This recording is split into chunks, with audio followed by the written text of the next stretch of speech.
এই মাস্টার ক্লাসে স্বাগত জানাচ্ছি।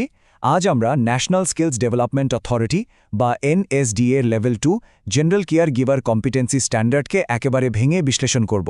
ইনস্ট্রাকশনাল ডিজাইনার হিসাবে আমাদের লক্ষ্য হল মূল সোর্স টেক্সটের পাতা না উল্টিয়েও যাতে আমরা সবাই পুরো বিষয়টা সম্পর্কে একদম শতভাগ ক্লিয়ার একটা ধারণা পেয়ে যাই। তো চলুন শুরু করা যাক। শুরুতেই স্ক্রিনে থাকা এনএসডিএর এই ফর্মাল ফ্রেমওয়ার্কটির দিকে একটু চোখ বোলানো যাক। যে কোনো সফল কারিকুলামের একটা শক্ত ভিত্তি লাগে, তাই না? এই কারিকুলামটিকে সরাসরি সরকারি ফ্রেমওয়ার্কের সাথে যুক্ত করার একটা বিশাল সুবিধা আছে।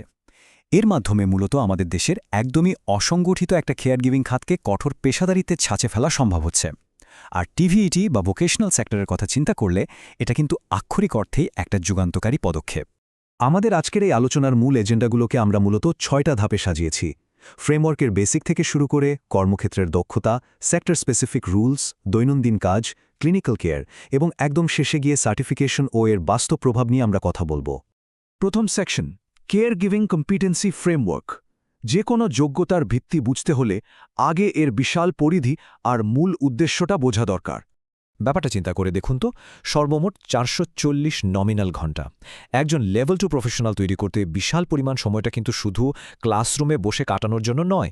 এর মধ্যে মডুলার ট্রেনিং তো আছেই, সাথে যুক্ত আছে অত্যন্ত গুরুত্বপূর্ণ ওয়ার্কপ্লেস অ্যাটাচমেন্ট বা কর্মক্ষেত্রে সরাসরি হাতে কলমে কাজ করার অভিজ্ঞতা।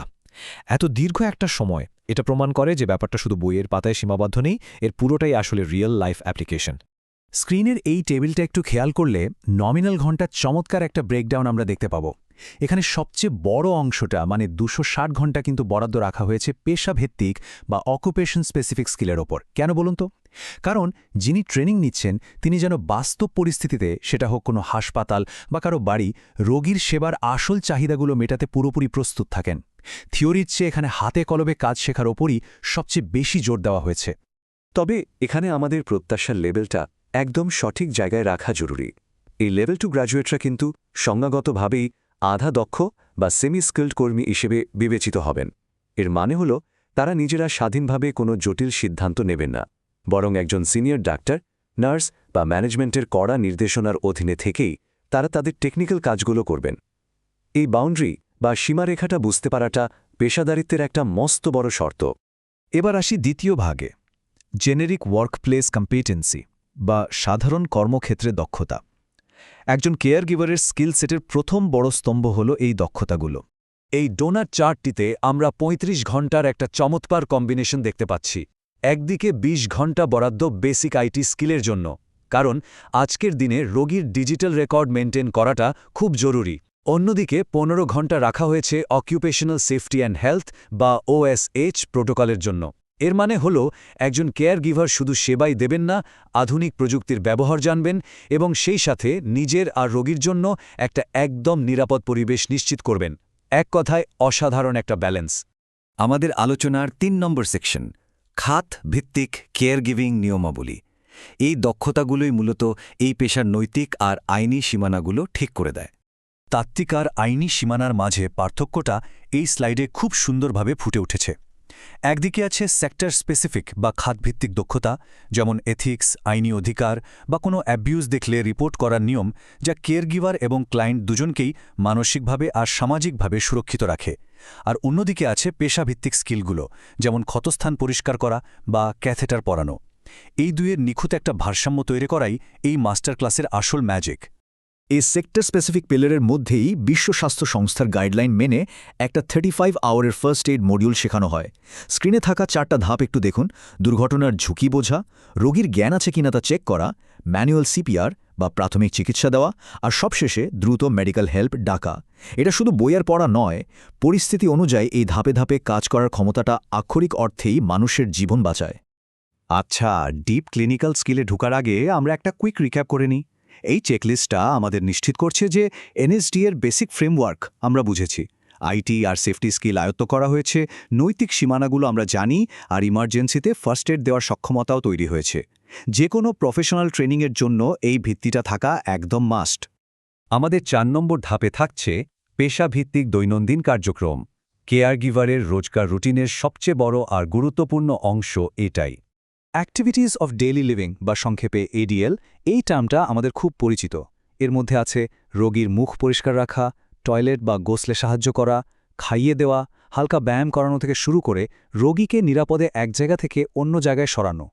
এই কাজগুলোকে যখন আমরা স্ট্যান্ডার্ডাইজ করি তখন রোগীর সম্মান আর নিরাপত্তা এক ধাক্কায় অনেক বেড়ে যায়। বাংলাদেশের প্রেক্ষাপটে ভাবলে এই থিওরিগুলোকে ঘরে ঘরে বাস্তব সহানুভূতির সাথে প্রয়োগ করার চেয়ে দারুণ ব্যাপার আর কি হতে পারে।